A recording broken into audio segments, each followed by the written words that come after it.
Banyak orang Kristen sudah salah kaprah konsepnya tentang iman. Kadang-kala Tuhan mengizinkan memakai kelemahan kita, sakit penyakit pun, atau kadang kita usahanya lagi turun, atau pekerjaan kita lagi drop, supaya kita bisa menjadi kekuatan buat orang lain. Hidup kita jadi kesaksian. Siapa yang sedang berharap hari-hari ini mungkin sedang terbaring sakit, bukan hanya isoman ya, tapi mungkin sakit-sakit yang lain. Ya. Karena masa COVID ini kayaknya semua itu kan COVID aja Iya, gitu ya. penyakit lain jadi nggak terkenal ya, Pak. Padahal saudara saya ada yang DB, Sobat DB, Rida. iya benar. Ada yang tipes, itu juga harus kita waspadai ya. Betul. Kalau ada genangan-genangan air ya disiram. Kan kalau enggak kan DB, Pak ya. Iya, baknya dikuras Iya, ya. baknya dikuras. Pakai gitu. apa itu namanya? Ngapain sampai tanya pakai apa? Ini kan Biasanya soal- dikasih sama Bu RT. Oh iya betul. Iya kan? Iya benar.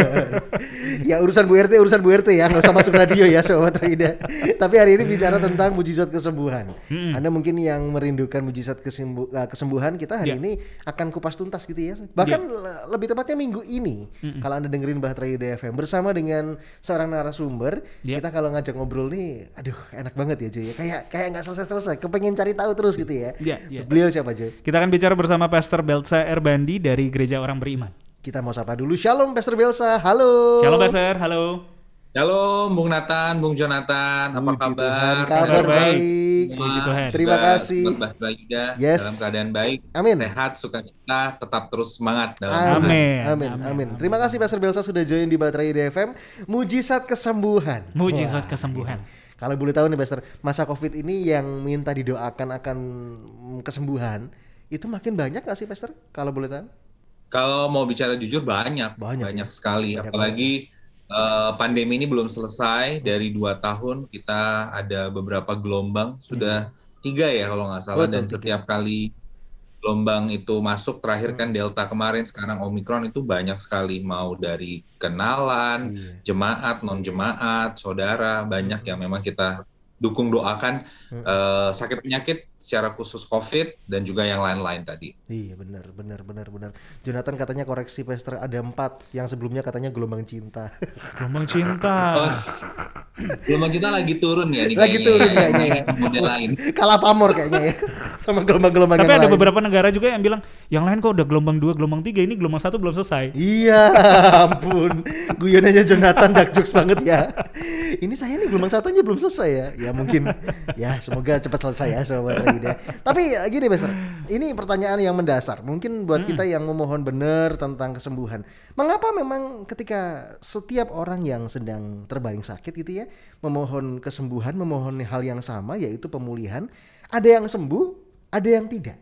Nah, Ada yang bilang kurang iman. Apakah betul seperti itu, Pastor Belsa? Ini pertanyaannya adalah pertanyaan yang ngeri-ngeri sedap. Ngeri-ngeri gitu. sedap. Pertanyaan yang sangat sensitif dalam dunia kerohanian, tapi memang perlu kita jawab. Kenapa? Karena beberapa hal bicara tentang mujizat kesembuhan. 1, Tuhan kita itu sangat-sangat sanggup untuk menyembuhkan. Dia terlalu ajaib, terlalu dahsyat. Yang kedua, cuman yang harus kita ingat adalah apapun yang terjadi dalam kehidupan kita, itu ada rahasia dan rancangan Tuhan yang tidak bisa kita mengerti detik ini juga secara keseluruhan. Ya dong, karena kita hanya manusia yang ya jujur otaknya kecil, kita hidup hanya 70, 80, 90 tahun. Seperti anak kecil yang belum bisa mengerti kenapa orang tuanya harus packing baju jam 8 malam, karena dia tidak mengerti bahwa besok dia harus menempuh perjalanan kayak saya kemarin ini selama 9 jam perjalanan. Nah, ada hal-hal yang kita nih tidak bisa mengerti kenapa Tuhan izinkan sesuatu, termasuk sakit penyakit tadi. Jadi kalau bicara mujizat kesembuhan, Tuhan sanggup. Yang kedua, ada rahasia Tuhan yang kita tidak bisa pahami langsung. Yang ketiga, bicara tentang iman tidak melulu karena kurang iman. Nah, karena sesungguhnya banyak orang Kristen sudah salah kaprah konsepnya tentang iman. Iman itu kan timbul dari pendengaran akan firman. Jadi everything yang didasarkan pada firman itu baru iman. Tapi kalau keinginan kita saja belum tentu itu beriman. Contoh, misalkan Jonathan, aku beriman nih, aku menang nanti lotre atau judi 10 miliar. Saya bilang itu bukan beriman, gitu. Itu adalah keinginan kita. Jadi kalau dikatakan dia nggak sembuh karena kurang iman, kita harus lihat dulu dari kacamata yang lebih luas. Ini program rancangan Tuhan seperti apa. Terus Tuhan sanggup, masalahnya Tuhan mau jawabnya kapan. Yang ketiga, imannya apakah benar-benar dia kalau sembuh itu jadi percaya Tuhan apa makin menjauh. Nah ini yang kita kan tidak mengerti. Gitu. Ada kalanya orang pingin sembuh gitu, tapi setelah sembuh dia balik lagi dalam perselingkuhan, jatuh lagi dalam narkoba. Ya untuk apa kita memiliki segala sesuatu di bumi ini, tetapi kita kehilangan jiwa kita. Dalam bahasa Alkitab, bahasa Inggris dikatakan kita kehilangan keselamatan. Jadi berbicara tentang iman, kalau digabungkan dengan kesembuhan, itu sesuatu yang harus dijelaskan secara clear. Bahwa iman kita itu tujuannya adalah program misinya Allah untuk keselamatan. Kalau dikasih sembuh, puji Tuhan, asal ujungnya keselamatan. Dan bicara tentang sakit penyakit, kita kembali lagi diingatkan untuk menjadi pribadi yang mawas diri bahwa kita ini masih hidup di bumi. Roh kita sudah lahir baru, betul, baru, tapi fisik kita ini masih fisik tubuh yang fana. Jadi sangat normal walaupun kita Kristen itu masih bisa kena batuk. Ada orang Kristen ekstrim loh, Kristen kok kena COVID, Kristen kok sakit. Waduh, ya kalau gitu kamu hidup di sorga. Kita kan masih belum di sorga, masih di bumi. Roh kita sudah lahir baru, tapi tubuh kita masih tubuh yang fana. Makanya kita masih perlu krim anti-aging, skincare, gitu kan. Kurang lebih seperti itu. Karena semuanya masih fana. Kita disadarkan untuk menjadi pribadi yang rendah hati bahwa kita masih mendiami kemah yang lama ini yang belum diubahkan. Wow, itu dia. Sebuah pengertian yang harus kita sama-sama pahami ya Sobat Reida. Bahwa kalau tidak disembuhkan bukan berarti Tuhan tidak mampu. Dan bukan berarti juga kurang iman. Gitu benar. Tadi kan dibuka sama sebuah kalimat di depan oleh Pastor Belsa ya. Tuhan mampu. Tapi kalaupun disembuhkan adalah kehendak Tuhan, tidak disembuhkan juga atas izin Tuhan. Semuanya sudah ada dalam programnya Tuhan. Seperti itu ya Pastor Belsa ya. Iya, betul. Betul. Jadi kita harus memahami secara keseluruhan. Dan kita sebagai manusia memang kadang-kadang nggak bisa tahu detik ini. Belajar. Semua tokoh-tokoh Alkitab itu adalah tokoh-tokoh yang belajar menanti revelation dari Tuhan. Kadang-kadang contoh begini ya. Contoh aja, misalkan mama saya meninggal sebelum COVID. Saya dulu sempat, saya udah pendeta. Mama saya kena cancer gitu. Dan papa saya dokter. Papa saya juga bisa untuk operasi. Tapi kok sakit dan anaknya pendeta gitu. Tapi setelah sekian tahun saya baru memahami rancangan Tuhan. Oh, mama saya dipanggil sebelum COVID. Kasihan juga kalau COVID harus masuk rumah sakit. Ternyata hidup itu tujuannya bukan hanya untuk supaya kita sakit sembuh, yang terutama jiwanya selamat. Karena mama saya dulu kan bukan orang Kristen, bukan orang percaya Tuhan, tapi dia mati di dalam Tuhan. Jadi intinya begini, ada hal-hal yang kita nggak bisa mengerti sekarang. Banyak tokoh Alkitab tuh seperti itu, seperti Abraham, jalan aja dulu. Nanti seiring perjalanan kamu akan mengetahui rancangan Tuhan. Why? Kenapa? Oh ternyata seperti ini Tuhan izinkan. Betapa dahsyatnya rancangan. Oke. Wow, bener banget ya. Iya, menarik. Kita saat ini yang sedang merefleksikan hidup kita ke belakang itu ya. Oh ini tuh ternyata janjinya Tuhan. Oh ini tuh ternyata maksudnya Tuhan. Yang tadi disampaikan oleh Pastor Belsa benar sekali gitu ya. Kalau soal mama, ya kita juga mungkin ngalami juga. Iya ya, kalau misalnya orang yang sudah sakit kritis gitu ya, kalau di masa COVID ini, waduh bakal makin sulit, kasihan juga gitu ya. Jadi semuanya pasti membawa kebaikan, Jonathan. Oke. Menarik yang Pastor Belsa bilang gitu ya soal tokoh-tokoh Alkitab gitu. Kalau misalnya Pastor yang terjadi sama kita sekarang ini, kita sudah minta kesembuhan mungkin sudah lama dari penyakit kronis yang kita derita gitu ya. Tapi kok kayaknya Tuhan ini nggak menjawab gitu kan. Atau mungkin jawabannya Tuhan tidak. Nah itu kan bahaya juga ya.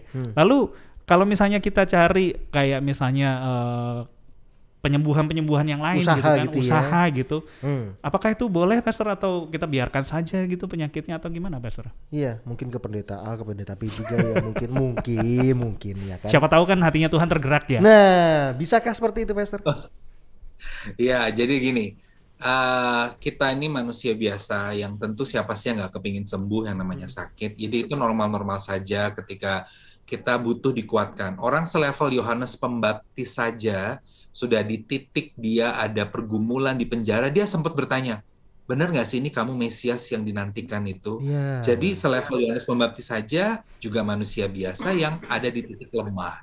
Jadi ketika kita lemah iman, kita memang butuh support dari saudara-saudara seiman, kita minta doa ke pendeta B, itu fine-fine saja, sah-sah saja, tidak ada masalah. Tetapi yang perlu kita perhatikan bahwa tadi adalah ketika kita sembuh, ya, atau kita diizinkan untuk tidak sembuh, yang harus kita ketahui itu rancangan Tuhan nih apa. Contoh, Paulus itu mujizatnya bisa melakukan mujizat sangat banyak. Betul. Gitu. Petrus juga, ya Tuhan pakai mereka secara luar biasa. Tapi ternyata Paulus itu menurut tafsiran di dalam dunia teologi memiliki sakit di mata. Tidak dibilang dia sakitnya apa, tapi dikatakan di dalam kitab Galatia, lihat bagaimana aku menulis surat ini kepada kamu dengan huruf yang besar-besar karena matanya tuh sudah mengalami sakit. Gitu. Dan ada satu kalimat juga di tulisannya, Tuhan kalau bisa ambil sakit ini seperti duri dalam daging gitu. Tapi Tuhan bilang cukuplah bagimu kasih karuniaku. Artinya terkadang dalam kelemahan yang sedang dihadapi oleh saya, oleh Bung Nathan atau oleh Bung Jonathan, dari situ ternyata kita bisa menjadi kekuatan bagi orang lain loh. Itu yang kita nggak sadar. Karena Allah bekerja secara luar biasa. Ada orang ya, ada satu hamba Tuhan, mamanya kena cancer, mamanya tapi sudah meninggal di dalam Tuhan, tapi justru mamanya itu berhasil menguatkan banyak orang untuk tetap iman percayanya di dalam Tuhan. Jadi kadang-kala Tuhan mengizinkan memakai kelemahan kita, sakit penyakit pun, atau kadang kita usahanya lagi turun, atau pekerjaan kita lagi drop, supaya kita bisa menjadi kekuatan buat orang lain. Hidup kita jadi kesaksian. Gitu. Jadi yang harus kita pahami saat kita sakit atau saat kita mengalami pergumulan apapun, Tuhan sebenarnya mau apa sih dalam hidupku? Aku mau ikut, mau nurut dengan apa yang menjadi kehendak Tuhan. Tapi tidak dipungkiri, namanya kita juga manusia biasa, seperti Yohanes Pembaptis saja, kita juga ada di titik lemah. Ketika kita minta didoakan, minta disembuhkan, itu sangat-sangat normal dan tidak ada masalah. Iya, baik. Itu dia, Sobat Raida ya. Saya bilang begini ya, pengalaman kita bersama Tuhan itu nggak selalu dan nggak melulu berakhir dengan berhasil versi matanya manusia. Betul ya Pastor Belsa ya? Berhasil versi matanya manusia mungkin dari yang miskin jadi kaya. Jadi yang kaya bangkrut kaya lagi. Dari yang sembuh sehat sakit sembuh gitu ya. Padahal coba kalau kita benar-benar perhatikan ya, cukuplah kasih karuniaku buat engkau. Wah itu luar biasa sekali ya.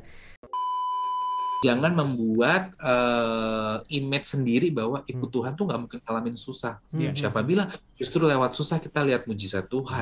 Justru lewat pergumulan kita lihat tangan Tuhan yang dahsyat. Yang udah sembuh, terus sakit lagi. Ini Pastor. Itu kan tuh. Mata manusia menganggap bahwa kesembuhan dari Tuhan itu adalah kesembuhan yang sempurna. Yang nggak sakit-sakit lagi. Iya, ya sudah. Berarti diberi tubuh yang baru gitu ya. Apalagi Sobat Raida dan Pak Belsa mungkin ya.